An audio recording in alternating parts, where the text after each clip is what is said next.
disampaikan oleh pemateri dapat kita ambil hikmahnya dan dapat kita terapkan di sekolah kita. Saya tidak akan panjang lebar, langsung saja saya serahkan acara ini sepenuhnya kepada pemateri, yaitu Ibu Sekti Edwinata. Monggo, waktu dan tempat disilakan. Terima kasih khusus telah membuka acara sosialisasi kita pada siang hari ini. Bagaimana Bapak Ibu, masih semangat? Ya, terima kasih. Pertama-tama kita panjatkan puja-puji syukur kehadirat Allah Subhanahu wa Ta'ala atas limpahan rahmat, berkah dan hidayahnya kita hari ini dapat berkumpul dalam suasana yang kompak, sehat dan ceria sekali untuk menyimak bersama sosialisasi tentang budaya positif. Ya, kira-kira budaya positif ini di dalamnya itu ada apa saja, Bapak Ibu? Kira-kira dalam budaya positif apa? Yang kemarin Iya. Kemarin kita sudah beberapa kali ya menyinggung, baik pas kita pertemuan ataupun pas waktu semuanya itu kita singgung masalah budaya positif. Kira-kira yang ada di dalam budaya positif itu apa? Pembiasaan yang membuat seluruh keluarga besar sekolah itu melakukan kegiatan yang positif, mulai dari kedatangan sampai nanti pulang sekolah. Baik, terima kasih, bagus sekali ya. Dari Pak Yen ya menyatakan bahwa budaya positif itu adalah pembiasaan kita ketika kita datang sampai pulang dan lain sebagainya. Intinya di pembiasaan. Mungkin ada yang lain? Sebelum kita masuk ke materi budaya positif, kira-kira selain pembiasaan, khusus yang monggo. tambahkan saja Ya, yang benar pembiasaan yang mengarah ke kegiatan positif. Di situ mungkin masuk semua kegiatan yang ada di sekolah itu yang nantinya dapat membuat suasana atau seisi sekolah itu menjadi lebih baik dari sebelumnya. baik, terima kasih. Disempurnakan kontrol seseorang dalam stimulus respon. Kita mencoba mengubah orang agar berpandangan sama seperti kita. Nah, ini kalau dikaitkan dalam pembelajaran kita, stimulus respon itu seperti kalau kita ke anak didik itu memberi contoh daun misalkan.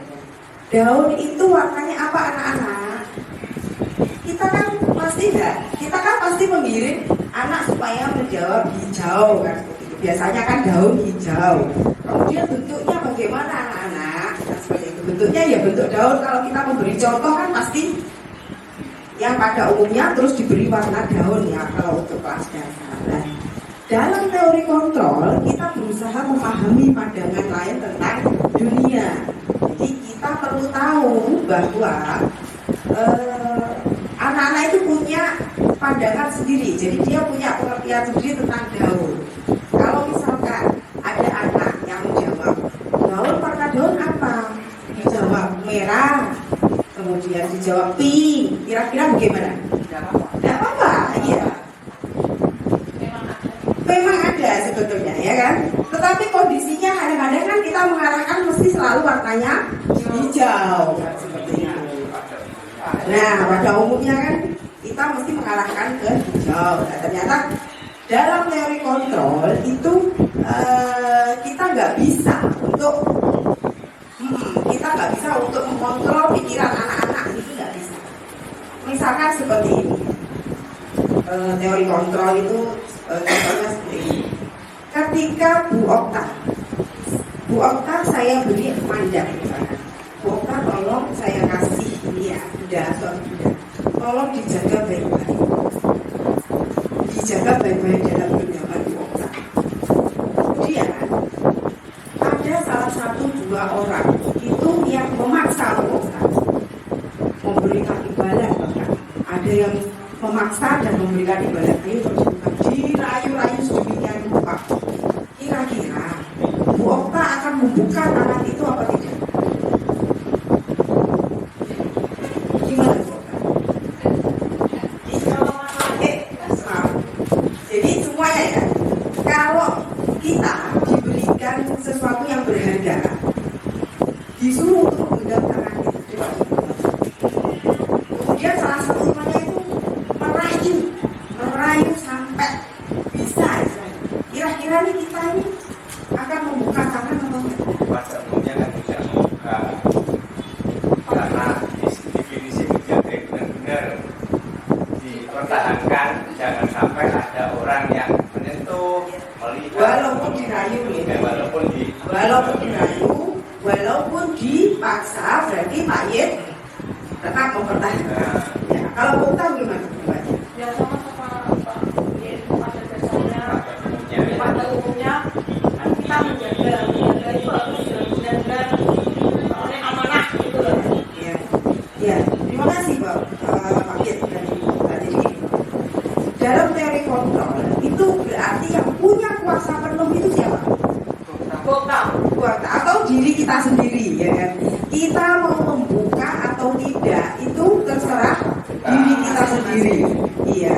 Jadi entah itu diberikan hadiah ataupun kita dipaksa sekalipun, kalau diri kita tidak mengizinkan untuk membuka, kita pasti akan tetap mempertahankan.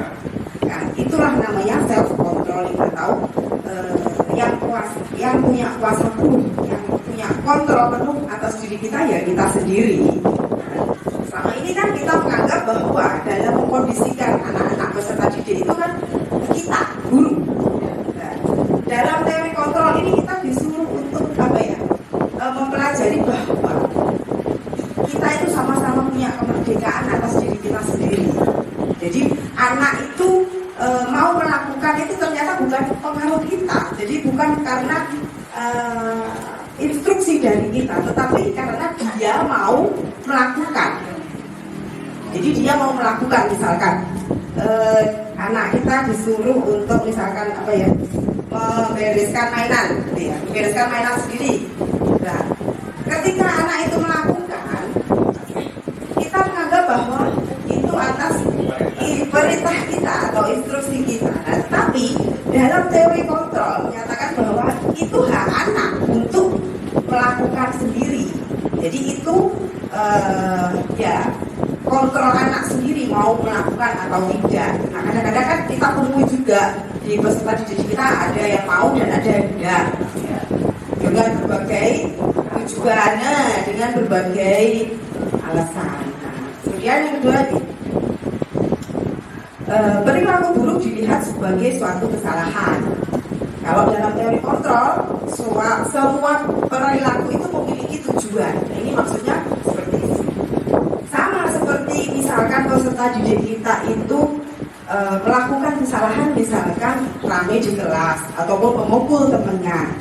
Nah, kalau dalam stimulus respon itu jelas kita menganggap kalau memukul temannya itu adalah salah. Dan ternyata dalam teori kontrol memukul teman atau berbuat onar di kelas itu perilakunya itu punya tujuan. Kenapa dia melakukan sampai melakukan hal tersebut? Kenapa dia memukul? Barangkali nanti pas kita itu lengah nggak memperhatikan, ternyata dia punya sebab. Sebelum kita tahu ada korban dan ada pelakunya ini, ternyata ada sebab. Nah, kita disuruh belajar mendalami masalah perilaku memiliki tujuan. Sampai di sini paham betul? Lanjut ya. Nah, orang lain bisa mengontrol saya. Itu dalam stimulus respon. Kalau teori kontrolnya ya hanya Anda sendiri yang mengontrol diri Anda, sama seperti yang saya contohkan tadi. Kemudian saya bisa mengontrol orang lain. Nah, dalam teori kontrol Anda tidak bisa mengontrol, ya hanya intinya itu hanya diri kita sendiri yang mampu mengontrol diri kita, jadi self controlling. Sama seperti kita mengajar di pendidikan khusus ya, di anak-anak pendidikan khusus. Awalnya itu juga sama loh. Saya juga menganggap bahwa ketika saya memberikan kepatuhan ke anak itu pasti tujuannya adalah supaya nanti anak lebih patuh sehingga pelajaran dapat diterima. Nah, ternyata dalam teori kontrol itu bukan saya yang mengontrol, ternyata dia sendiri yang mengontrol. Kembali potensinya telah berubah menjadi sesuatu yang dilakukan seseorang pada orang lain untuk mendapatkan kepatuhan. Dan kalau disiplin itu identiknya dengan apa ya Bapak Ibu? Disiplin. Apa? Peraturan. Kemudian apa lagi? Kesuksesan. Apalagi? Identik. Kewajiban. Kemudian apa lagi? Tanggung jawab. Kemudian apa lagi? Dirinya sendiri. Bagaimana dia menjaga keselamatannya sendiri. Nah, itu nanti masuk ke kebutuhan dasar manusia. Jadi kita perlu pahami bahwa motivasi perilaku itu yang mendasari perilaku manusia itu ada motivasi eksternal dan internal. Kemudian yang kedua nih Bapak Ibu, untuk mendapatkan imbalan dari orang lain atau institusi, apa yang saya dapatkan apabila saya melakukan? Sama kayak kita ketika dimintai untuk dinas luar, istilahnya pengembangan diri. Bu Septi, tolong nanti ini ada diklat ke Surabaya atau ke mana jalur jauh lagi ke Bali. Nah, ternyata saya mempertimbangkan dengan pertimbangan. Itu samune piro atau itu opo, kadang-kadang kan seperti itu. Tetapi kalau sudah muncul dari dalam bahwa ketika nanti saya melakukan ini, nanti saya akan dapat pengembangan dirinya. Dapat apa khusus kira-kira? Dapat ilmu, kemudian nanti dapat pengalaman, kemudian dapat teman dan lain sebagainya. Nah, itu adalah motivasi yang muncul dari dalam diri. Tapi kalau unsurnya itu untuk memperoleh imbalan atau sanksi, berarti itu eksternal. Nah, ini yang di bawahnya ini, nomor 3 ini. Nah, tujuannya apa? Untuk dapat menghargai dirinya sendiri sebagai insan sesuai dengan harapan kita. Nah, ini saya akan jadi apa? Saya akan jadi orang seperti apa ketika saya melakukannya? Berarti kan itu dia sudah upaya untuk bagaimana menghargai kita dirinya sendiri gitu. Nah, itu jika sudah punya motivasi internal, maka akan terbentuklah itu disiplin positif. Sama seperti pertemuan kemarin bahwa ayo yuk kita buat kesepakatan bersama, kesepakatan jam masuk, kemudian kesepakatan apa itu muncul dari panjangan sendiri kan. Jadi kita bersama-sama berkolaborasi bagaimana menciptakan lingkungan yang kondusif, hubungan yang kondusif antara sesama guru yang imbasnya nanti akan kita lakukan untuk murid-murid kita atau siswa-siswa kita. Jadi ini ada 3 ini ya yang mendasari motivasi perilaku manusia. Nah itu yang mempengaruhi disiplin positif tadi. Jadi disiplin positifnya harus muncul dari dalam diri. Kita sebagai guru pun juga harus memunculkan itu. Siswa pun juga seperti itu. Jadi kita membimbing siswa untuk melakukan segala sesuatu itu sesuai dengan dirinya. Jadi harus muncul motivasi seperti apa untuk anak-anak yang punya hambatan intelektual, keyakinan kelasnya seperti apa. Nah ini seperti ini. Ini sebentar. Nah ini ya. Ini jadi datang tepat waktu lah. Nanti yang kolom-kolom ini nanti kita kasih smile itu loh, emoji smile itu loh. Jadi ketika anak datang tepat waktu mungkin nanti bisa tempel itu gambar aja orang senyum, berarti dia sudah datang tepat waktu. Saya membiasakan di kelas saya. Nanti ini kan tergantung bebas. Jadi kan mau membuat itu bebas. Mau yang tanggung jawab atau kebersihan ataupun sama seperti yang saya lakukan di kelas itu nanti akan bebas. Nah saya membiasakan untuk selalu mengucapkan tolong, maaf dan terima kasih. Tolong ketika kita minta bantuan, maaf ketika kita melakukan kesalahan, dan terima kasih ketika kita sudah diberikan sesuatu atau kita dibantu. Nah itu sering-sering saya lakukan kebiasaan seperti itu. Nanti kalau anak melakukan itu dikasih emoji senyum. Jadi setiap anak punya emoji senyum, marah, apa itu loh, beberapa pasang emosi itu loh. Nah dia bisa nanti bagaimana dia mengekspresikan dirinya sendiri di situ. Datang tepat waktu, aku sudah datang, kayak Rafa itu kan bisa ya menurut saya yang kenal. Nah itu dia bisa tempelkan di situ, tempelkan di situ setiap hari seperti itu. Nanti diharapkan dari pembiasaan-pembiasaan seperti ini akan muncul lingkungan yang positif. Nular misalkan ke kelasnya Bu Okta atau Pak Sigit. Pak Sigit itu juga melakukan hal yang sama. Kemudian dari lingkungan yang positif kita bawa ke budaya yang positif di lingkungan sekolah kita, di kelas dan lingkungan sekolah kita. Ya, jadi ini nanti poster ini bisa nanti kita sebarkan kalau Bapak Ibu mau, ya kita seperti banner kan gitu ya, di banner nanti kita buat semacam smiley itu, emoji itu untuk kita tempel-tempel di situ di kolom-kolom itu. Nah, yang B bagaimana kira-kira nih? Bisa pakai ini? Iya, belum kita tahu. Insya Allah bisa ya. Bisa lah kita. Ucapan salam. Terima kasih. Berterima kasih kalau misalkan sudah selesai pelajaran, terima kasih. Atau ketika melakukan kesalahan dia harus maaf, maaf. Berbuat kesalahan itu Iya.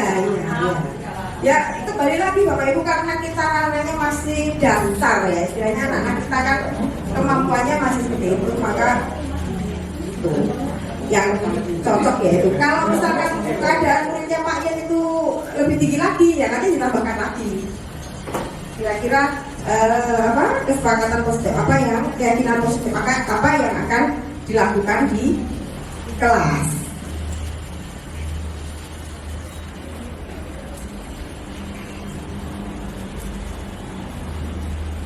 Ya, nah ini kita masuk ke keyakinan kelas, sudah disinggung tadi sedikit hukuman dan penghargaan. Nah ini kemarin itu saya itu rasanya itu seperti menyangkal gitu.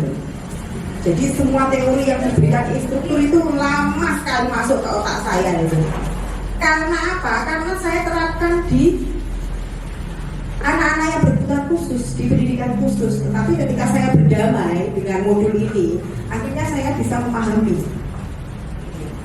Jadi nanti kalau misalkan Bapak Ibu ada pertanyaan atau kurang jelas atau apa, misalkan saya belum bisa menjawab, ya nanti akan saya teruskan ke fasilitator dan instruktur. Mengapa tidak peraturan saja? Mengapa harus keyakinan kelas? Mengapa kita memiliki peraturan harus menggunakan helm? Nah, ini seperti yang saya contohkan tadi ya. Semuanya punya tujuan. Mengapa kita memiliki peraturan 3M pada masa pandemi ini? Mengapa peraturan harus datang tepat waktu pada saat mengikuti pelatihan ataupun masuk kelas?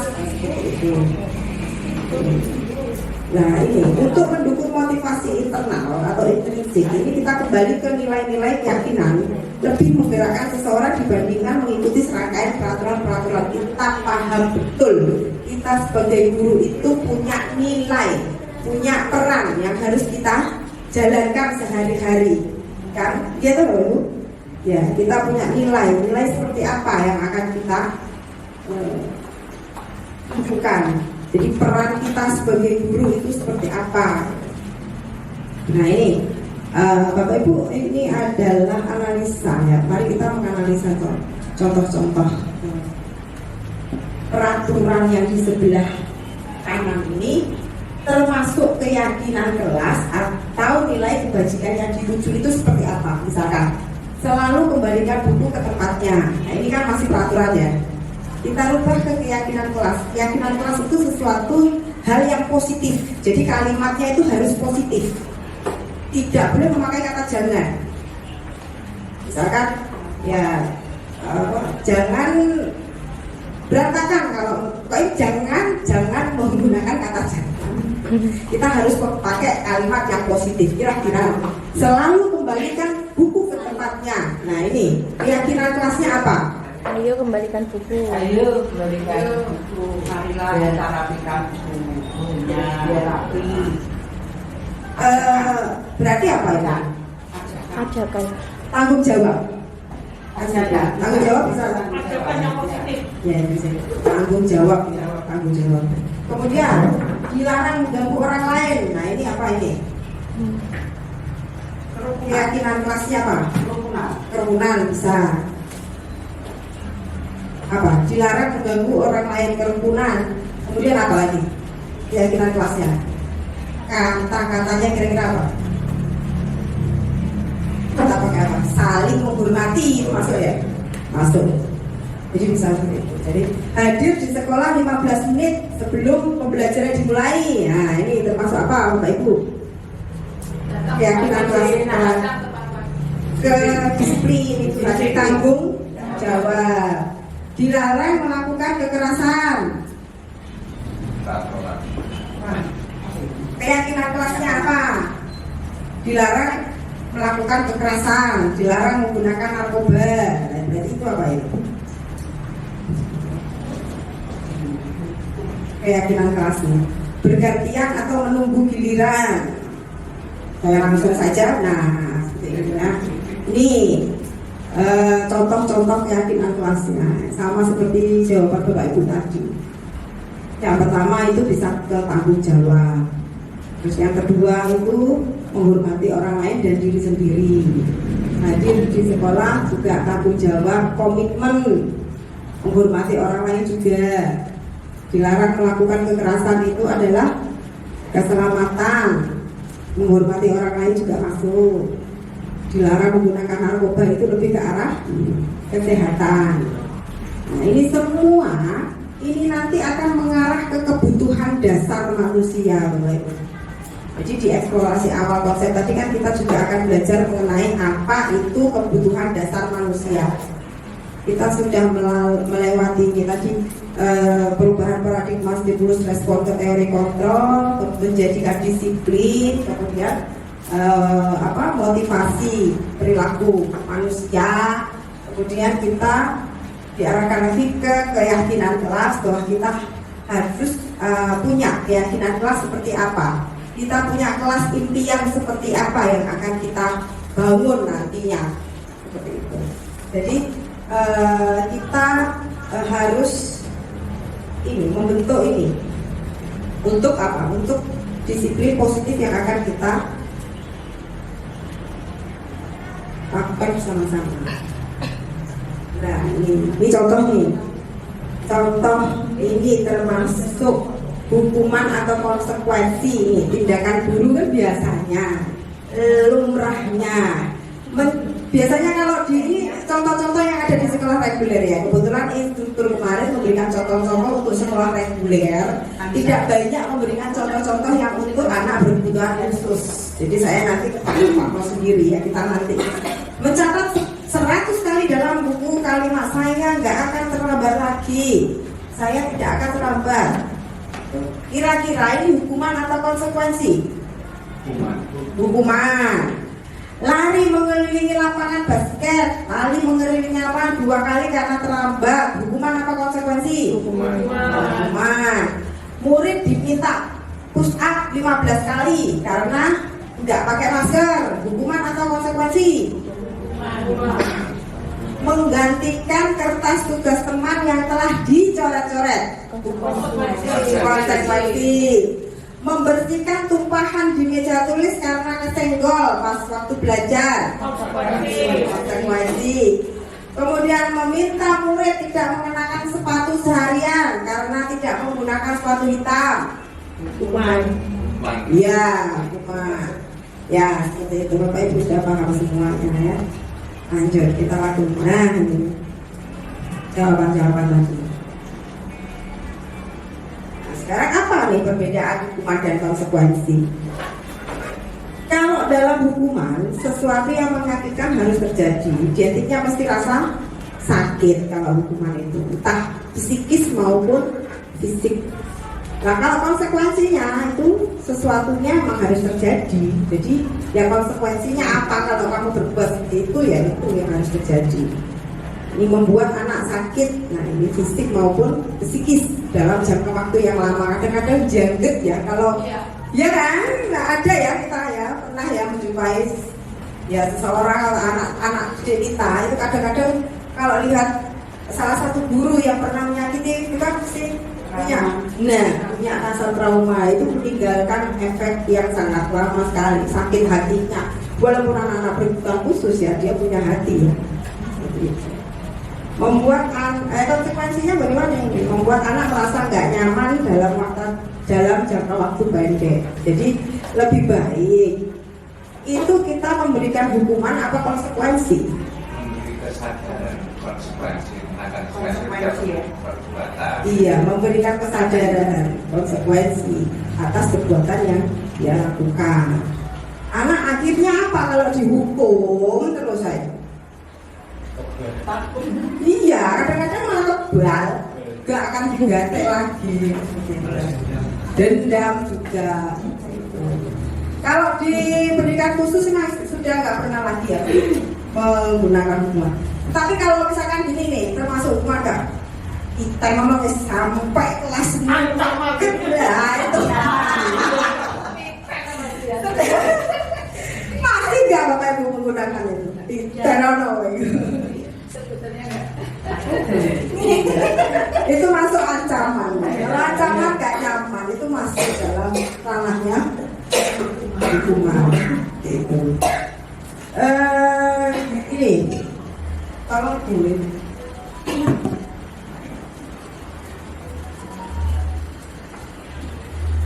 Konsep diri yang buruk. Ini konsep akhirnya apa? Kalau kita sering hukum itu jadi kita ini si pembuat salah terus akhirnya dia dinilai yang buruk, dirinya sendiri itu dinilai buruk. Alhamdulillah, pada hukuman yo seperti itu. Walaupun akhirnya kan dicap seperti itu.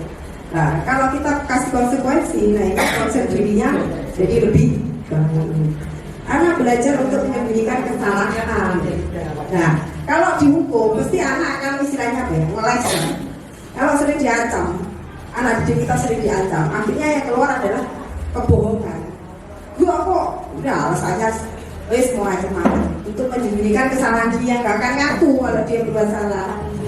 Tapi kalau kita pakai konsekuen, anak akan lebih belajar untuk mematuhi peraturan. Ini ya, marah, rasa bersalah, dipermalukan, nggak dihargai kalau kita melakukan hukuman. Kemudian kehilangan hak, nggak nyaman, itu tapi sifatnya sementara kalau kita kasih konsekuensinya itu. Nah ini kita masuk ke kebutuhan dasar manusia. Semua hal tindak tanduk kita, istilahnya untuk peserta didik kita juga, itu pasti akan mengarah kepada kebutuhan dasar. Jadi kenapa dia mengontrol dirinya sendiri itu mau atau enggaknya itu self control sendiri.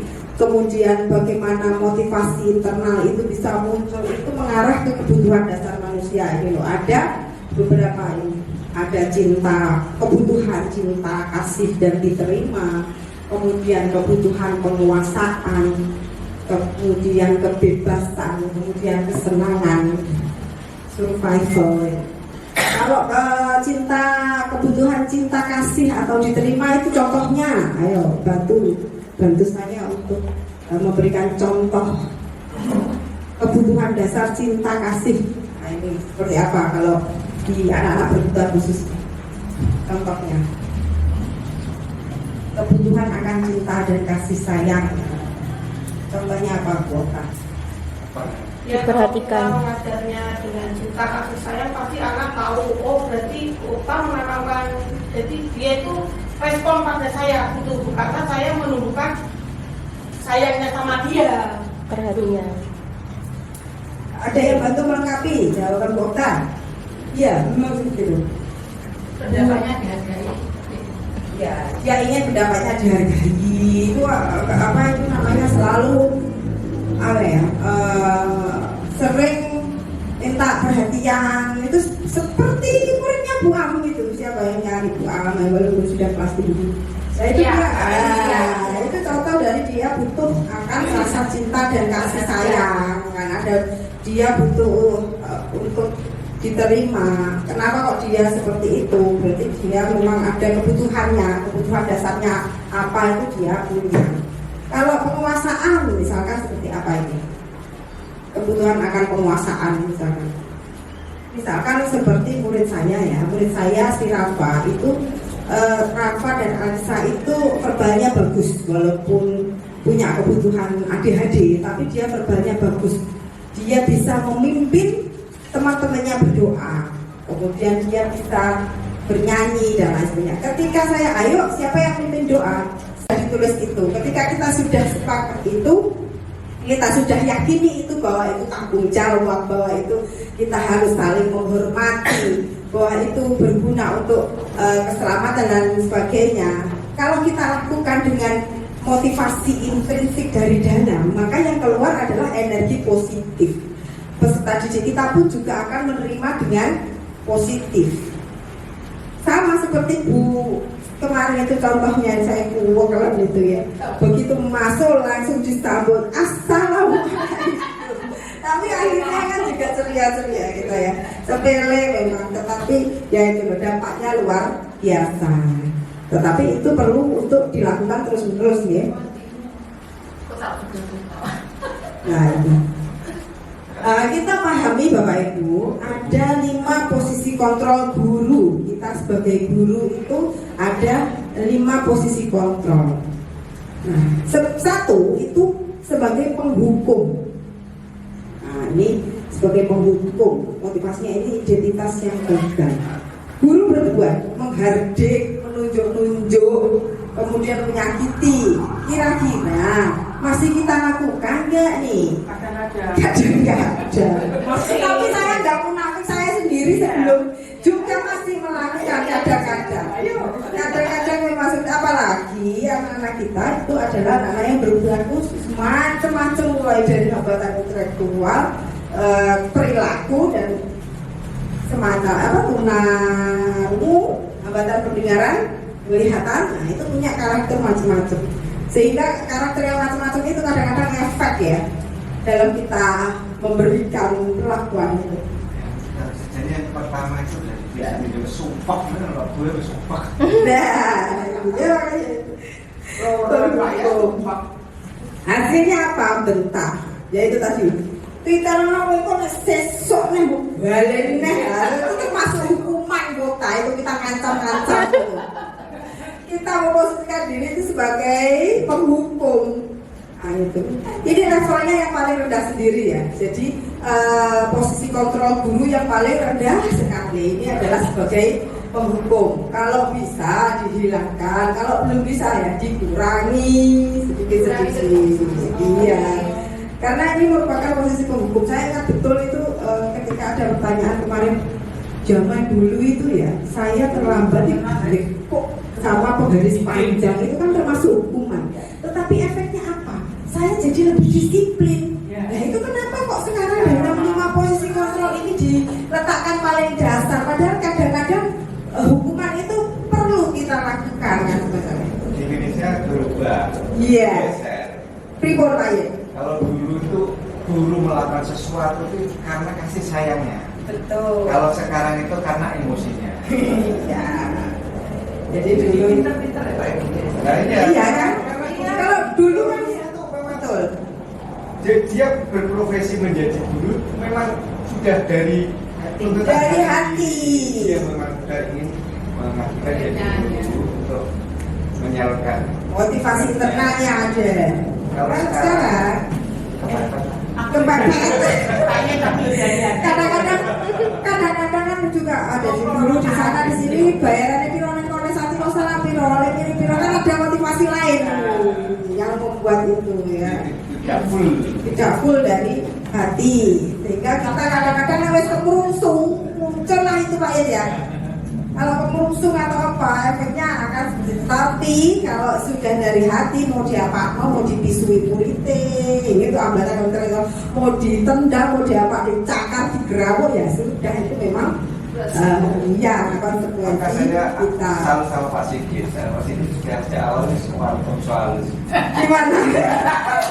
Tepuk tangan buat Pak Sigit deh. Gimana Pak Yuk? Soal dia datang itu sudah dengan senyum, dengan manajer, jadi kita kurangi lah menghukum, kemudian membuat merasa bersalah. Memang Bapak Ibu ini dirasa sangat berat karena memang kita dari awal dulu kan mindsetnya memang seperti itu ya. Jadi guru-guru kita dulu kan memang juga ada yang menghukum, kemudian membuat merasa bersalah dan lain sebagainya sehingga itu nanti ngimbas gitu loh, ngimbas yang saya lakukan pun sama seperti yang guru saya dulu lakukan. Jadi dalam 5 posisi kontrol ini kita tahu bahwa kita itu sebenarnya harus memposisikan diri sebagai manajer. Nah, ini kaitannya apa?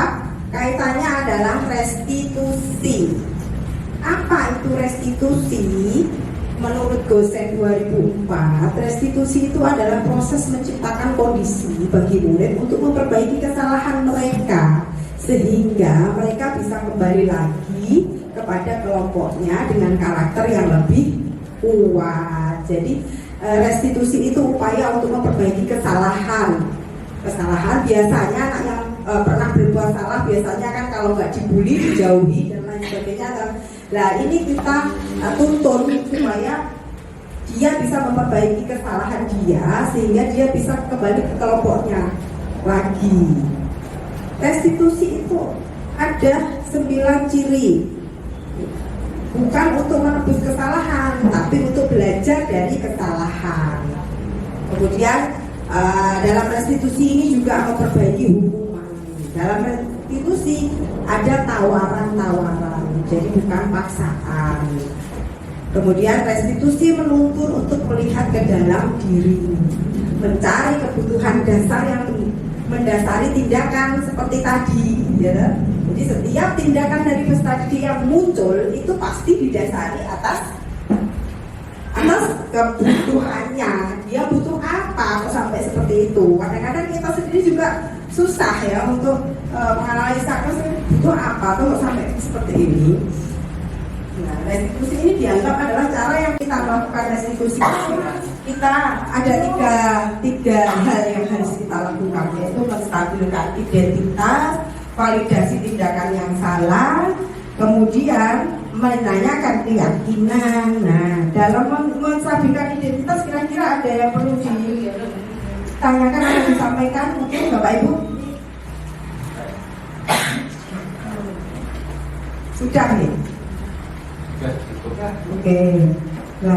validasi tindakan yang salah ini sudah saya rangkum contohnya seperti tindakan Mustafa tadi lah. Nanti kan di kelas Bapak Ibu pasti juga akan menemui masalah-masalah lain.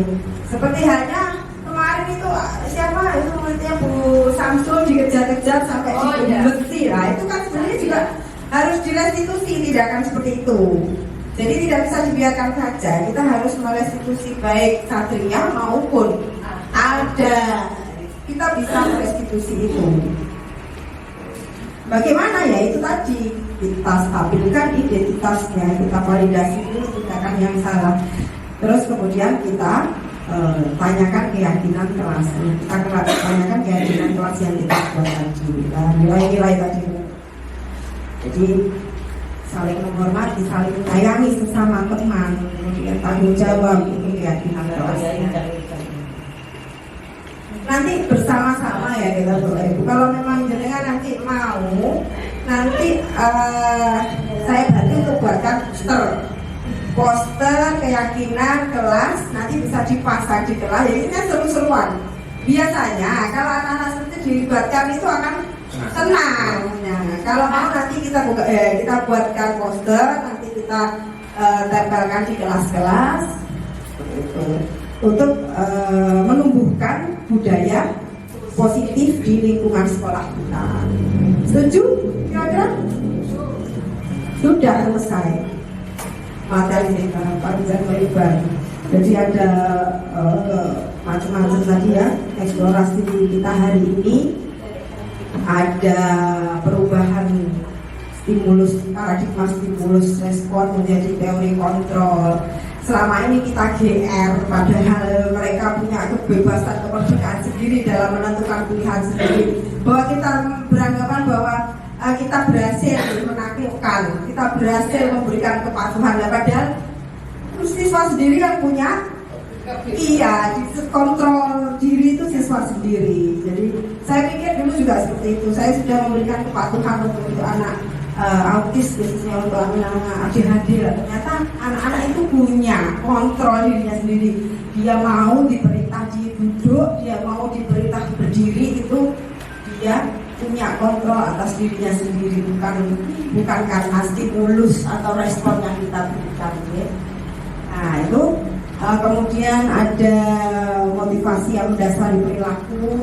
Kita harus menumbuhkan motivasi internal, baik diri kita sendiri maupun nanti peserta didik. Kemudian kita paham dan mengetahui bahwa perilaku peserta didik itu didasari oleh kebutuhan dasar manusia. Jadi semua tindakan peserta didik itu didasari oleh kebutuhan. Pasti ada kebutuhan. Kalau ada anak yang bertindak yang salah atau apa, kita perlu tahu kebutuhannya itu apa. Kemudian kita restitusi kesalahan dia. Kita validasi, kita berikan keyakinan. Nah nanti dalam keyakinan kelas nanti atau keyakinan kita bersama nanti, insya Allah akan saya buatkan poster. Nanti Bapak Ibu tinggal setor aja. Setor kemampuan persiswa itu loh, seperti apa kan tidak sama loh. Nanti kalau yang hambatan intelektual bisa nanti yang tadi saya berikan, tetapi untuk yang hambatan pendengaran maupun yang penglihatan itu kan berarti nanti kan lain lagi. Apalagi yang penglihatan kan kita buat lain lagi. Untuk yang kelas hambatan pendengaran nanti dibuat sama saja. Cuma nanti saya butuh poin-poinnya apa saja, keyakinan-keyakinan yang telah disepakati dalam kelasnya Bu Samsul, Pak Yid, Pak Dus itu apa saja nanti saya diberitahu, nanti saya buatkan poster, bisa nanti dipasang kecil-kecilan aja. Dan nanti setiap pagi anak tinggal sudah melakukan ini, sudah melakukan ini loh, sudah melakukan ini, sehingga nanti diharapkan akan tercipta lingkungan yang positif, budaya yang positif. Baik Bapak Ibu, demikian paparan mengenai budaya positif dari modul 1.4. pendidikan guru penggerak. Semoga nanti saya dapat mengimbaskan lagi modul-modul yang lain kepada Bapak Ibu semua, sehingga nggak mubadir gitu loh. Ilmu yang saya dapat juga jenengan dapat, biar kita sama-sama bermanfaat seperti itu ya. Semoga apa yang kita lakukan hari ini juga mendapatkan. Assalamualaikum warahmatullahi wabarakatuh. Perkenalkan, nama saya Ibu Susmini, guru di SLB Santiko Salam Street.